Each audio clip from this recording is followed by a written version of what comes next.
Assalamualaikum warahmatullahi wabarakatuh. Salam sejahtera untuk kita semua. Kita bertemu lagi di Sahir Vlog CLP. Semoga Anda semua, Bapak Ibu, anak-anak sekalian itu dalam keadaan sehat. Pada kesempatan ini, Sahir Vlog akan membahas tentang penjumlahan dan pengurangan bilangan bulat. Hanya sebelum itu, silahkan di-subscribe dulu, karena itu gratis. Kemudian tombol loncengnya dibunyikan dan share ke saudara-saudara kita yang lain. Baik, kita mulai. Setiap hari kita akan berkutat dengan bilangan. Apakah itu tentang menjumlah, apakah itu tentang mengurangi, apakah itu tentang membagi, ataupun tentang mengalihkan. Kesempatan ini kita akan belajar bersama-sama tentang penjumlahan dan pengurangan bilangan bulat. Nah, anak-anak di kelas sudah belajar tentang bagaimana mengurangi dan menjumlahkan. Kita akan ulang kembali. Nah, di dalam garis bilangan, Pak Id akan membuat garis bilangan di sini, garis bilangan yang mendatar. Itu kalau di sini nolnya, maka sebelah kanannya itu katakanlah ini 1, 2, 3, 4, 5 dan seterusnya. Kemudian sebelah kirinya adalah min 1, min 2, min 3, min 4 dan seterusnya. Sekarang bagaimanakah menjumlahkan 1 dengan 3 di garis bilangan? 1 ditambah 3 itu berapa? Lah, anak-anak sudah pandai itu yang begitu, nggak perlu diajari. Tapi kita lihat coba di garis bilangan. Ini bilangan 1, ini bilangan 3, bukan, ya ini bilangan 3, 4, 5 dan seterusnya. Sekarang kalau 1 itu dari sini sampai ke sini, terus ditambah 3, artinya ditambah 3 langkah. 1, 2, 3. 1 langkah, 2 langkah, 3 langkah. Nah, jadi ini adalah bilangan 4. Menurut Pak Yud, itu tidak perlu kita ulangi, oleh karena anak-anak sekalian sudah paham betul dan mahir yang seperti begitu. Kemudian sekarang kita akan tentang pengurangan dulu. Nah, pengurangan itu misalnya 3 dikurang 1, dikurang 2 sama dengan berapa? Kemudian 1 dikurang 3 sama dengan berapa? Nah, ini dalam hal ini, maka 3 dikurangi 2, anak-anak sudah pintar. Sekarang kalau 1 dikurangi 3 bagaimana? Nah, kita pakai kalimat sederhana saja. Misalnya, punya 1 diutang 3. Punya 1 dikurangi 3. Jadi masih berapa kurangnya? Masih kurangnya 2. Ya, jadi dalam hal ini pun anak-anak sudah pandai, sudah mahir mengerjakan seperti begitu. Nah, sekarang yang paling krusial, yang biasanya paling sering anak-anak itu bingung, bagaimana dengan kalau mengurangi sebuah bilangan dikurangi oleh bilangan negatif. Nah, ini sebuah bilangan dikurangi oleh bilangan negatif. Ini Pak Yud hapus dulu, ya, dihapus dulu. Ya, ini dihapus. Nah, Pak Yud punya trik begini. Mengurangi, Pak Yud tulis saja. Mengurangi dengan satu bilangan itu sama dengan menambahkan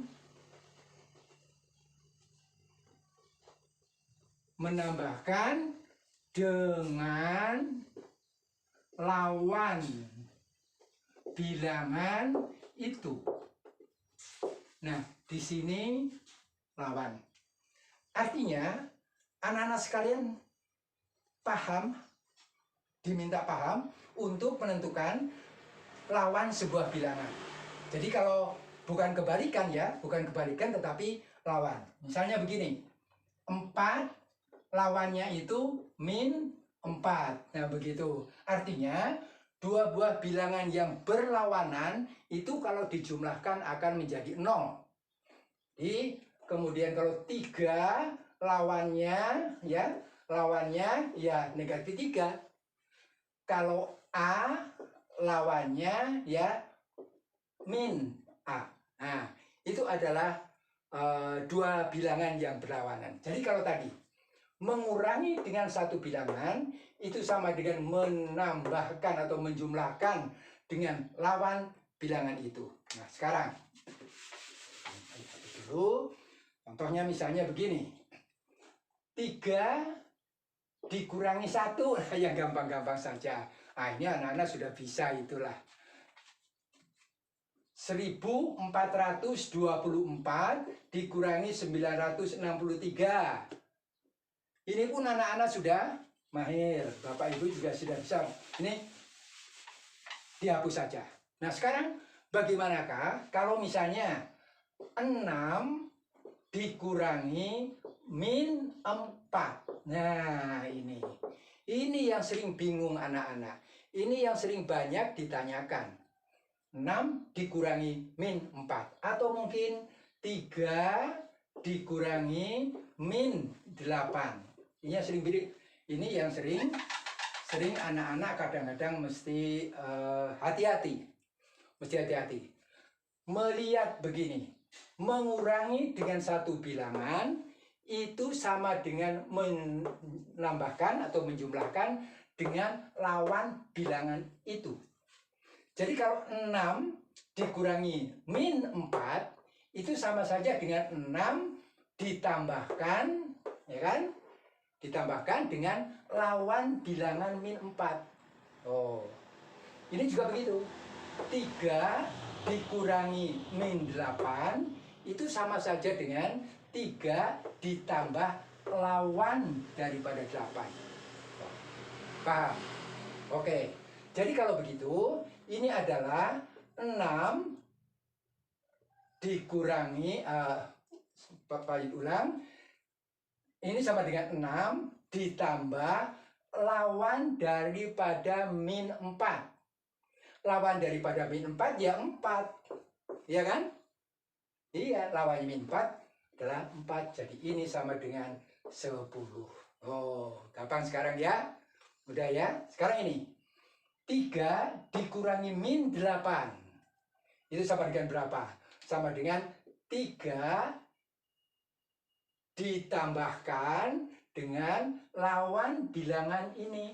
Ditambahkan dengan lawan bilangan 8. Min 8. Lawan bilangan min 8 ialah 8. Nah, gimana? Mudah kan? Sekarang lagi. 3x dikurangi min 2x. Itu menjadi berapa? Oh. Jadi kembali kepada tadi. Kembali kepada menambahkan dengan lawan bilangan itu. Ini akan menjadi sama dengan x ditambahkan lawan dari min 2x, 3x ini ya. Lawan dari min 2x. Lawan min 2x ialah 2x. Oh. Jadi 3x ditambah 2x sama dengan 5x. 2 ahem ditambah, 3 ahem ditambah 2 sama dengan 5 Oh. Jadi hati-hati anak-anak. Ingat, inilah yang paling sering anak-anak perlu pemahaman lebih banyak. Tidak ulang. Mengurangi dengan satu bilangan itu sama dengan menambahkan dengan lawan bilangan itu. Seperti di sini. 6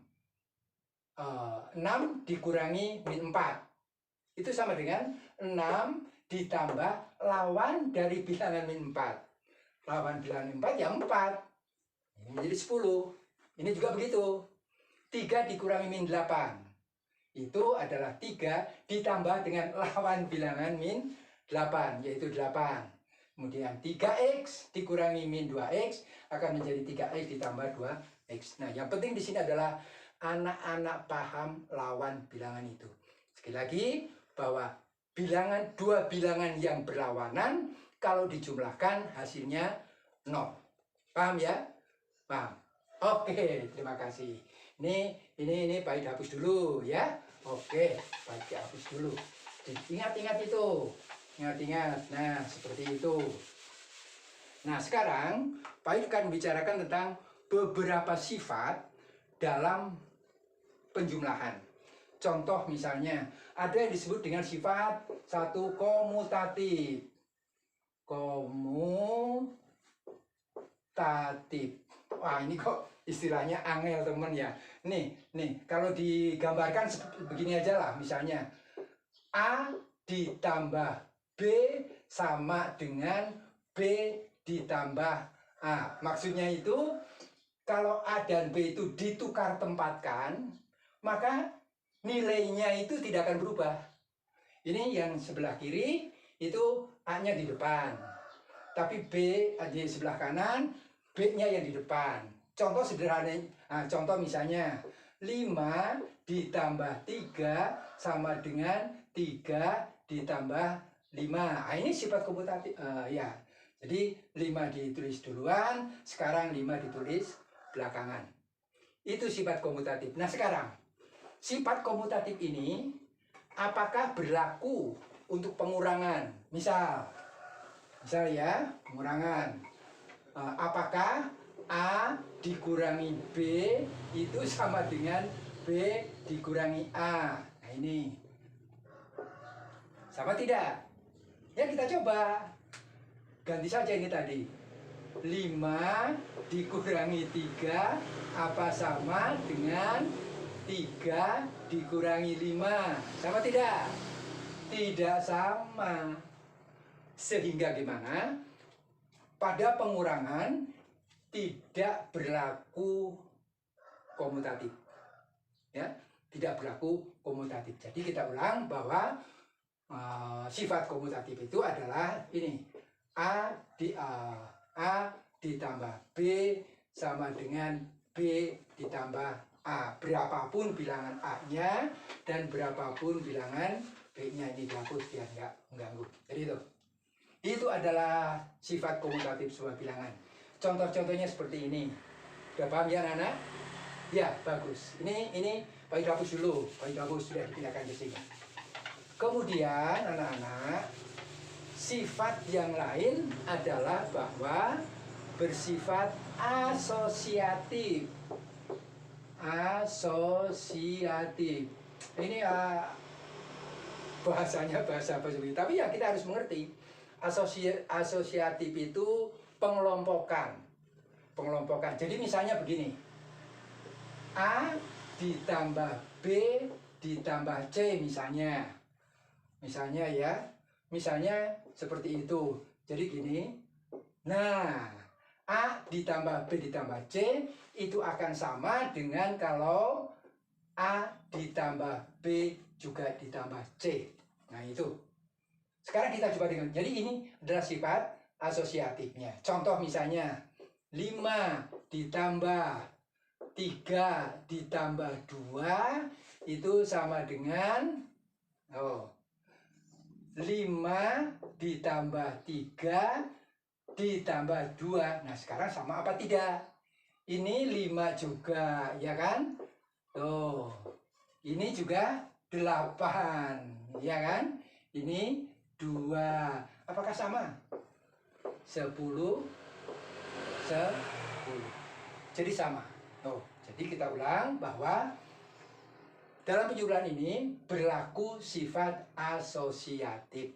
Nah, jangan lupa, Pak tulis di sini ya, bahwa A ditambah B plus C itu akan sama dengan A ditambah B ditambah C. Jadi bukan hanya seperti ini, boleh juga begini. Boleh juga ditulis misalnya A ditambah C ditambah B itu akan sama juga dengan kalau B ditambah A ditambah C. Begitu juga bisa. Jadi pengelompokan itu seperti itu.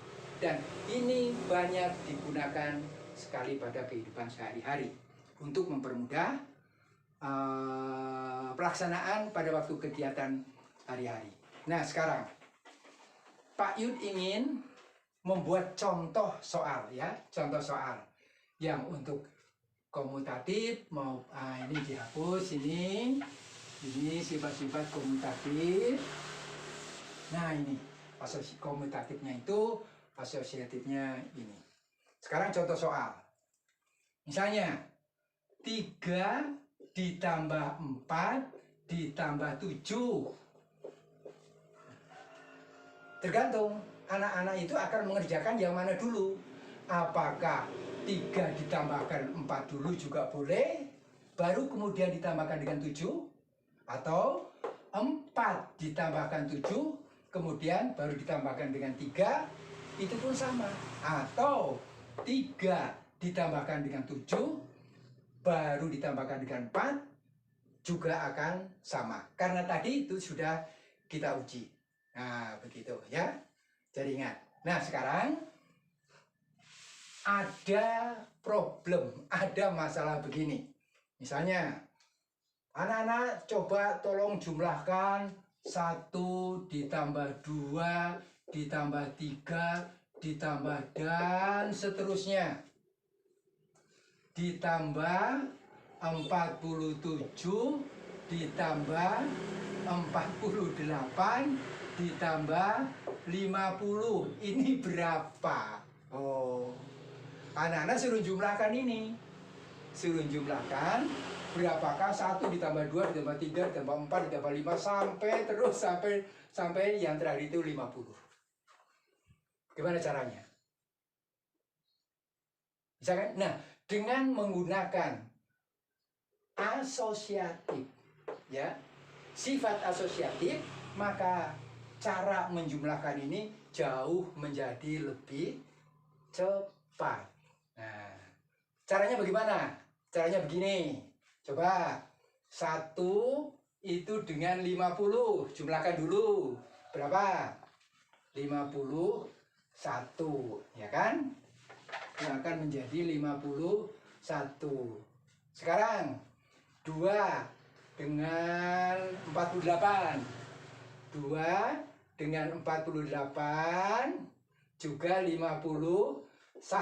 Oh, kan enak. Itu menggunakan sifat asosiatif. Kemudian lagi 3 ditambah 40. Oh, ulang. Ini maaf. Ini 49 maksudnya ya. 49, yang ini 48. Ya, Fahim salah. Ya. Jadi 2 dengan 49 itu 51. Kemudian 3 dengan 48 juga 51. Lihat. Nah, sekarang ini satu kelompok, ini satu kelompok, satu asosiasi, yang ini juga satu asosiasi. Coba lihat. Jadi kelompok. Nah, sekarang masalahnya adalah ada berapa kelompok itu. Nah, ada berapa kelompok? Ini satu kelompok, ini 2 kelompok. Ada berapa kelompok semuanya? Ada berapa? 25 kelompok. Ya kan? Karena apa? Karena 50 bilangan diambil 2 bilangan. Jadi ada 50 kelompok. Jadi ada 50 kelompok, maksudnya itu adalah 50 buah 50 satuan. Oh, bukan 50, tapi 25 kelompok maksud Pak Yud. Ya kan? Ya, betul Pak Yud, dibetulkan. 25 kelompok, tadi 50 karena diambil 22, jadi sebanyak 12 kelompok. Setiap kelompok itu jumlahnya 51. Berarti berapakah jumlah ini semua anak-anak? Ya tinggal dikalikan saja. 25 kali 51. Berapa? Anak-anak bisa mengalikan misalnya 25 kali 51. Seperti begini juga boleh. Sekarang zamannya kalkulator, zamannya komputer, zamannya enak menghitung. Tetapi kan anak-anak juga harus tahu prinsipnya, harus tahu ilmunya dari mana. Nah, jadi begitu, kalikan. Ya, jadi ini tinggal ngalikan. Anak-anak bisa lah mengalikan seperti begitu, ya kan? Jadi begitulah dia menjumlahkan 1 tambah 2 tambah 3 tambah dan seterusnya sampai yang terakhir ditambah 50. Nah sekarang yang terakhir ya, ada anak nakal yang bernama, zaman dahulu itu yang bernama Antoni. Bernama Antoni itu nakal, kemudian di sekolah terus terus sering mengganggu temannya, dan suatu saat bapak gurunya itu memanggil dia. Kamu bisa diam nggak? Kelas 2 ini. Oh ya bisa Pak Guru, terus duduk lagi. Kemudian baru sebentar dia udah ganggu temannya lagi, terus dipanggil oleh gurunya begini. Sini. Coba kamu kerjakan, jumlahkan bilangan 1 ditambah 2 ditambah 3 ditambah 4 ditambah dan seterusnya sampai ditambah 97, 98, 99 ditambah 100. Suruh jumlahkan itu. Tujuannya Pak gurunya apa? Supaya anak itu ada pekerjaan dan diam. Tuh. Dan diam. Ya Pak Guru, ya Pak, saya akan kerjakan ini. Kemudian dia sudah duduk di sana, dia diam, dia mengerjakan soal. Bapak gurunya juga merasa puas. Oh ya, biar dia dihukum seperti itu. Tapi kemudian apa? Baru sebentar, sekitar 2-3 menit barangkali, anak itu sudah putar-putar lagi. Anak-anak. Nah, sudah putar-putar lagi, terus dipanggil oleh gurunya. Jadi kamu itu diberi pekerjaan. Sudah selesai belum? Sudah Pak Guru. Loh, apa sudah?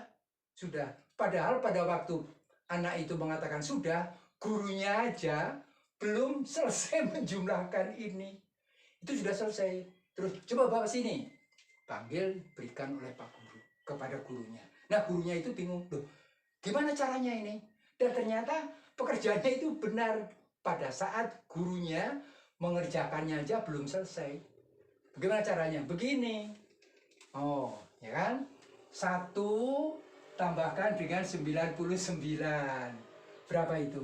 100. 2 ditambahkan dengan 98 juga 100.